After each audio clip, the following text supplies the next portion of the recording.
While much of the world's eyes have been focused on Ukraine, and understandably so, the nation of Israel has experienced a wave of terrorist attacks.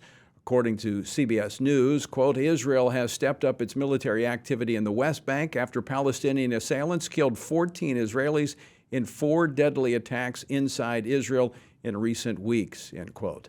This is compounded with Prime Minister Naftali Bennett's coalition government teetering with the surprise defection of Edith Silman, who was a former key ally of Bennett's. And to top it all off, Israel's most dangerous enemy, Iran, is trying to cement a revitalized nuclear deal with the United States. There's much to discuss on this Good Friday and this day of Passover in Israel. Joining me now is CBN's News Middle East Bureau Chief, Chris Mitchell. Chris, welcome back to the program. Great to be back with you, Tony. Always good to see you. Let me ask you this. What is the sense of the feeling or mood of the Israeli people there on this Passover, given the uncertainty of everything that's happening there in the country? Yeah, well, these terror attacks, as you mentioned, Tony, have been horrific. They've been in Tel Aviv, Beersheba, a place called Bnei Brak. They've really been several places around the country. There's the sense, the dread, I think, for some Israelis that this would be the start of what they would call this third intifada. When I came here in 2000 of August, what began the second intifada, that was about a 3 to 4 year period of just successive terror attacks, bus bombings. There's the hope that that is not going to happen again, and that what the IDF is doing in the West Bank to quell this terror attack or terror wave will work.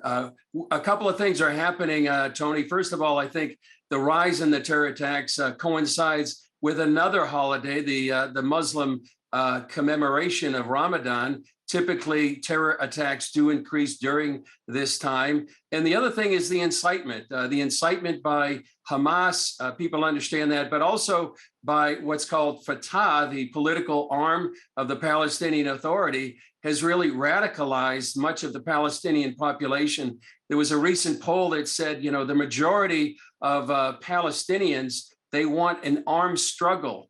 And that's a euphemism for really taking over Israel. So I think those two factors are a big part of what's happening in this latest terror wave. Yeah, I think we've seen over the last at least half decade where during Ramadan we see an uptick in the terrorist attacks. But do we see these recent incidents, as lone wolf attacks, or are they connected to an organized effort? Well, some of them, they haven't had claim responsibility. For example, the last one in Tel Aviv, where tragically 3 were killed and over a dozen wounded. Nobody really claimed responsibility for that. That seemed to be, quote unquote, lone attack.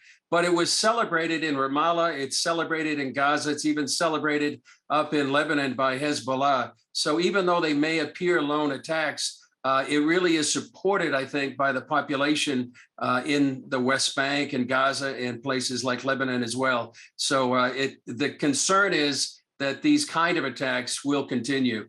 But hopefully what the IDF is doing to try to root out some of the weapons that are in the West Bank and some of these Hamas terrorists will work.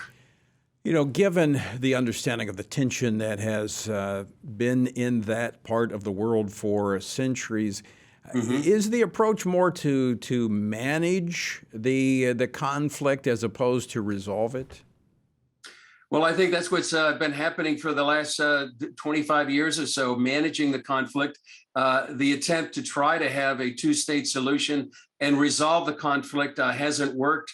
And I think the harder part to resolving it, Tony, will be the changing of hearts and minds. If you have a population that really doesn't want to see Israel exist, we certainly see that in Hamas. Their charter explicitly calls for the destruction of the Jewish state. And then others that are radicalized in the West Bank, that's the real resolution, I think, is changing the hearts and minds of many Palestinians, some Israelis, of course, but that I think is the real heart of the problem, is changing that. And then attempting the two-state solution as the United States and the Biden administration is continuing to pursue, it really hits a brick wall, I think, when you realize the results of these polls that say more Palestinians than not really want an armed struggle to resolve the situation.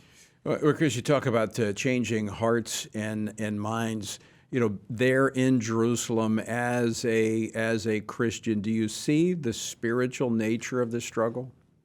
Definitely. I think, and I think if people need to realize this is really at root a religious and a spiritual conflict right now that goes back centuries. And unless you address that, I think you really miss sort of the root, the foundation of the spiritual and the religious conflict going on. You can talk about politics, you can talk diplomatically, but unless you really, I think, address the spiritual roots, you're missing the main problem.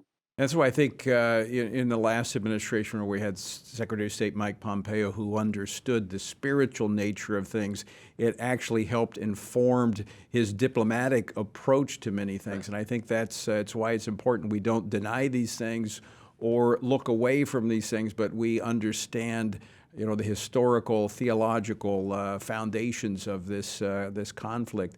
I want to transition to the latest there politically.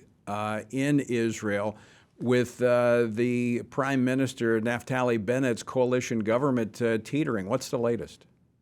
Well, it had been on a razor's edge already, 61 seats out of 120 seats, so it's 61 to 59. And as you said, one of the Yamina members of the Knesset has defected.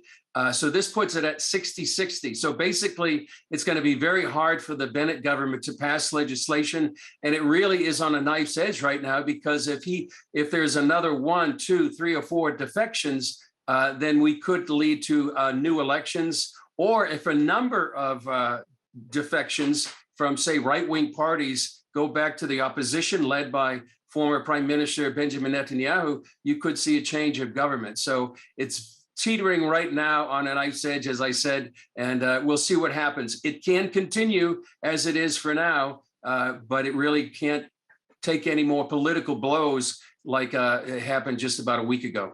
Now, I understand the polling suggests that there are people who think that the former prime minister could handle situations a little better than Prime Minister Bennett. However, it looks like if there were another national election, which you just had one just 10 months ago, that you would come up with the same outcome, basically a divided Knesset. Exactly. And if you look at the Likud led by former Prime Minister Benjamin Netanyahu, they almost get double the seats as the next party led by Yair Lapid. And most people actually prefer Benjamin Netanyahu as prime minister in the latest polls by a wide margin.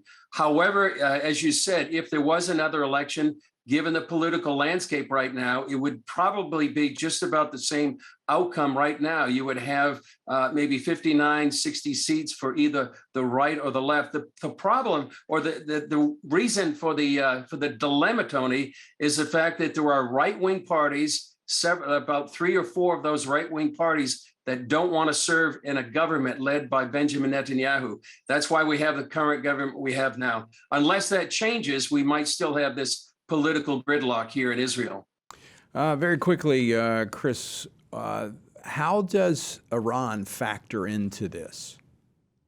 Well, obviously right now, Israel's very concerned about the Iranian negotiations. They are glad to hear that it looks like the Biden administration may not remove the Islamic Revolutionary Guard Corps, Iran's IRGC, from what's called the FTO, the Foreign Terrorist Organization list. That's heartening, but they are concerned what this new Iranian deal is going to look like, that it won't address Iran's ballistic missiles, perhaps its nefarious activities all over the Middle East, and that it would actually pave the way for a nuclear arsenal by Iran within a few years. So that's the main concern right now, even far greater than the terror wave, as bad as that is. That's the existential threat that Israel's facing right now. Chris Mitchell, final question for you, 30 seconds. What's Resurrection Weekend like there in Jerusalem? Well, it's a wonderful time here, Tony. Tomorrow, people will be celebrating Maundy Thursday and going to the upper room. Friday, a lot of people will be retracing the steps of Jesus on the Via Dolorosa.